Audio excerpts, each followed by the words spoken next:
Hey, hi, and howdy, sweet friends. Welcome back to my channel, and welcome if you're new. My name is Courtney. I'm a stay-at-home homeschooling mom, and here on my channel, I focus on food and kitchen content. I share weekly grocery hauls and these weekly what's for dinner style videos, and I've been on a food preservation journey recently, so I've been sharing that as well. So if you're into that kind of content, go ahead and stick around and hit the subscribe button. I'm so thrilled you're here. All right, it is time for my weekly What's for Dinner style video, and I've got 3 recipes to share this week, and these are really like me cooking with no plan. Usually I present a meal plan to you guys every week on my grocery haul day, but we were on vacation this week, so I had one night before we left and 2 nights after we got home that I needed to prepare meals for my family. The rest of the nights we were at Kalahari eating there. But I just wasn't going to buy groceries for these 3 nights. I knew I could figure something out, and I did. So this is my style of pantry cooking. This is what I had on hand, and I'm super excited to share it with you because these meals were fabulous. We're going to start off with this pizza. I'm making a granny style pizza because it's on a cookie sheet. You know, it's the rectangle style. I made my own pizza dough, but feel free to use the stuff in the can or the pre-baked stuff. Whatever you have is fine. This would even work if you wanted to use like the non-bread as your pizza crust. Just make smaller pizzas.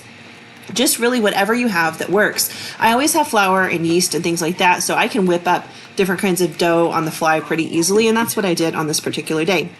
Next, I put some ranch dressing on the bottom. Yeah, that's right, ranch. I know for some of y'all that's going to sound weird, but trust me, it is so full of flavor and it is delicious.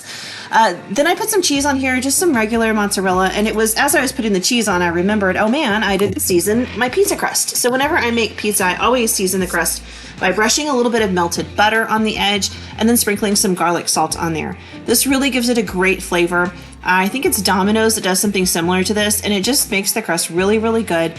And sometimes if you have people that are a little picky and don't want to eat the crust, seasoning it so it's like a piece of garlic bread almost really entices them to eat all of it so there's less food waste in your house. Anyway, once that was done and I had it fully seasoned, I hit it with some provolone cheese. Now, if you want that epic cheese pull that you see on like pizza commercials and stuff, provolone is where it's at. This stuff is super stretchy when it melts. I always just buy the slices because I like to use it for sandwiches as well. And then I'll just tear them up and just kind of put them all along the top of my pizza. You don't have to do this. You could stick with just mozzarella, or I've even seen, I really want to say it's Little Caesars, I think, uses a blend that also has Munster cheese in it. I haven't tried it yet, but I need to remember to buy some Munster and give it a shot and see how it tastes. Anyway, on this particular day, I just went with mozzarella and provolone, which is perfectly delicious. Next, we're going to use these pickled jalapenos. I get this particular style, and I get the medium. If you like it really spicy, get the hot. Just keep in mind when you cook spicy peppers, they get hotter. So if you like a ton of heat, knock yourself out, go for it. For dinner, I just really did not want a ton of heat. So I'm using my medium level pickled jalapenos, and I keep these on hand constantly because we use these for all kinds of things. Like my oldest son and I, for just simple dishes, we'll throw them on burgers or nachos or whatever. We love these things so much. So it's something that I always have. I used the last of that one jar and I opened a brand new one. I'm just trying to kind of drain a lot of the liquid off. We don't want our pizza to be too wet. We want it to have a lot of flavor and be nice and bread-like, but not just soggy. And keep that in mind when you're putting your sauce on there too. You want a nice layer so you have flavor, but you don't want to just soak your dough with any kind of sauce because it will make it really, really soggy. So while I'm doing all of this, by the way, I do have my oven heating up to 500 degrees because that's going to give us a super delicious crispy pizza, and that's exactly what I want. Now, I put on my peppers. You can put on as few or as many as you want. In fact, you could even use fresh jalapenos if that's your jam. I just love these things so much, and they're so convenient and they're shelf-stable. Next, I had some bacon. So it was just a couple of strips of bacon left in my fridge because I had made some breakfast a few days prior. And I had, I don't know, maybe 4 or 5 strips of bacon left. So I just cooked them and then chopped them up into these little tiny bite-sized pieces. You could use the pre-cooked stuff from the grocery store or like the little pieces of bacon that you buy in the bag. I have those. I get them from Sam's Club. I use them on baked potatoes all the time. In fact, that's exactly why I buy them. But I mean, you could toss them on here as well. I just happen to have some bacon that needed to be cooked before we went out of town.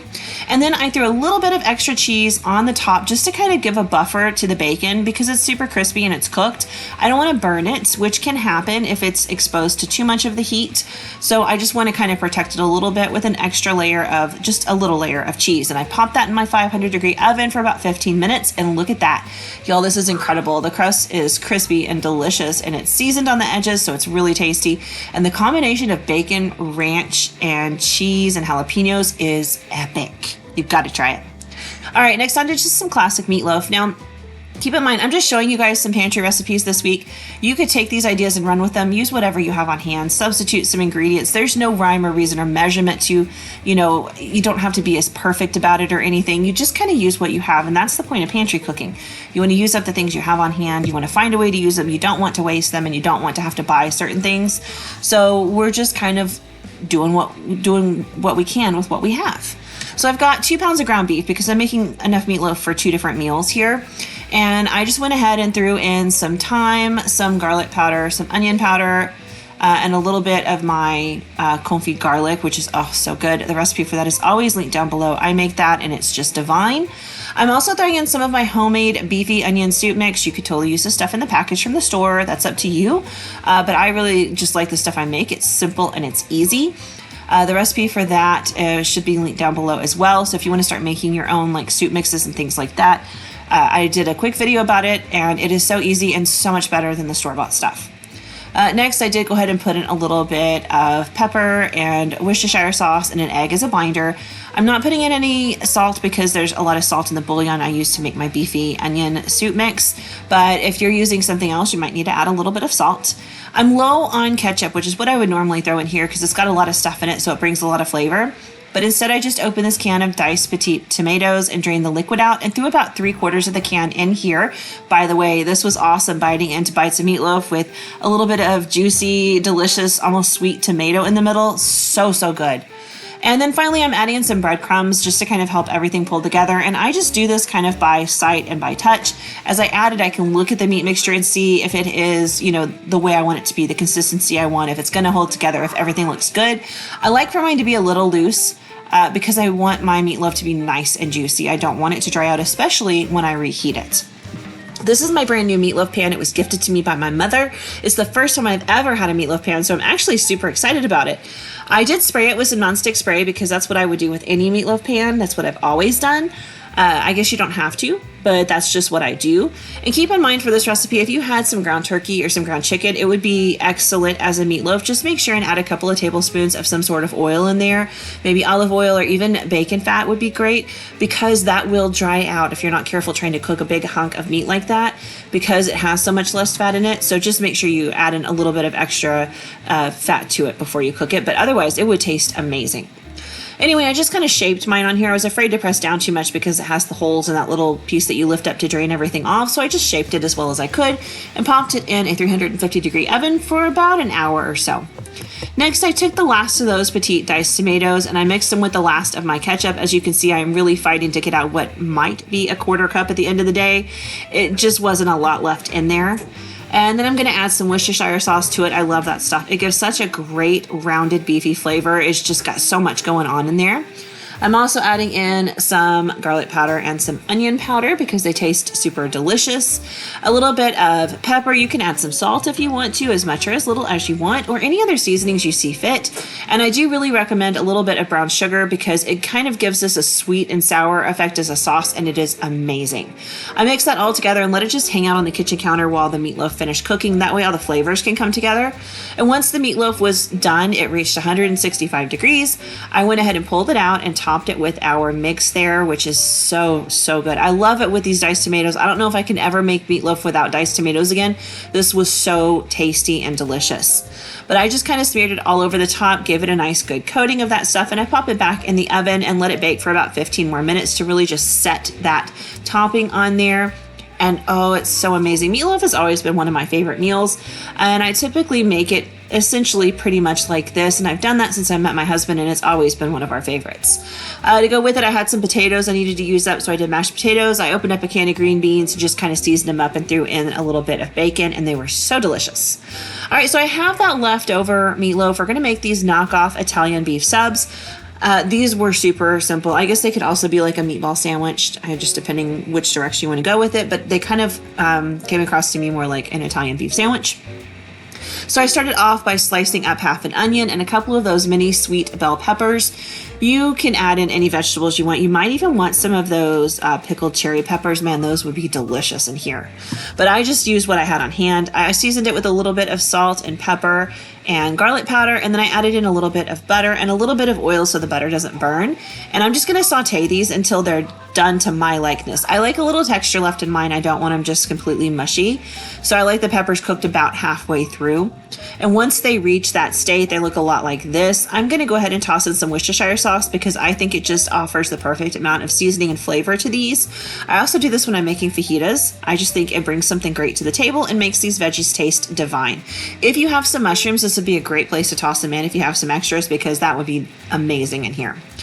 Next, I had a loaf of French bread that was in my freezer. I took it out and thawed it and cut it up into like sub-sandwich size pieces. I cut them in half and pulled some of the excess bread out of the middle and just toasted it a little bit under the broiler for about 4 minutes. I'm not worried about color. I just want it to kind of firm up the bread a little bit so it doesn't get soggy. And then I spread a little bit of mayonnaise on there. I took some of my leftover meatloaf that I've kind of chopped up a little bit. I heated it so that it's not ice cold before it goes in here. And then I'm just kind of chopping it up so it makes little nice bite-sized pieces on there, and I can fit it in my sandwich the way I want to. You can put as much or as little as you want on there, totally up to you. And then I'm going to put some of those peppers and onions on there. They bring so much good flavor to this. They are such a great pairing with beef. Just absolutely amazing. And then I've got this leftover pizza sauce from the other night. When I made that bacon jalapeno ranch pizza, I made a cheese pizza for my kids. So I just went ahead and tossed this in the fridge, knowing that I would find uses for it. And here is a great one right here. This blended beautifully because it's a little bit sweet. And so it was like the perfect flavor combination with all this. And then I just piled on some of the leftover mozzarella cheese from pizza night as well. And yes, I am very heavy-handed with that mozzarella. And no, I'm not even a little bit sorry about it, y'all. Cheese is delicious. But I just popped that under the broiler for about 5 minutes and let it toast and melt, and it looked like that. And this was so good. Oh, I love this so much. So these are the things I cooked this week. They're not real recipes. I'm just sharing some of the freezer or the pantry meals that I threw together just to give you guys a little bit of inspiration if you are cooking without a plan like I did. I hope you enjoyed this. I'll be back on Tuesday with my regular grocery haul and a regular healthier What's for Dinner next Saturday. I hope I see you guys there. Have a great week. Bye.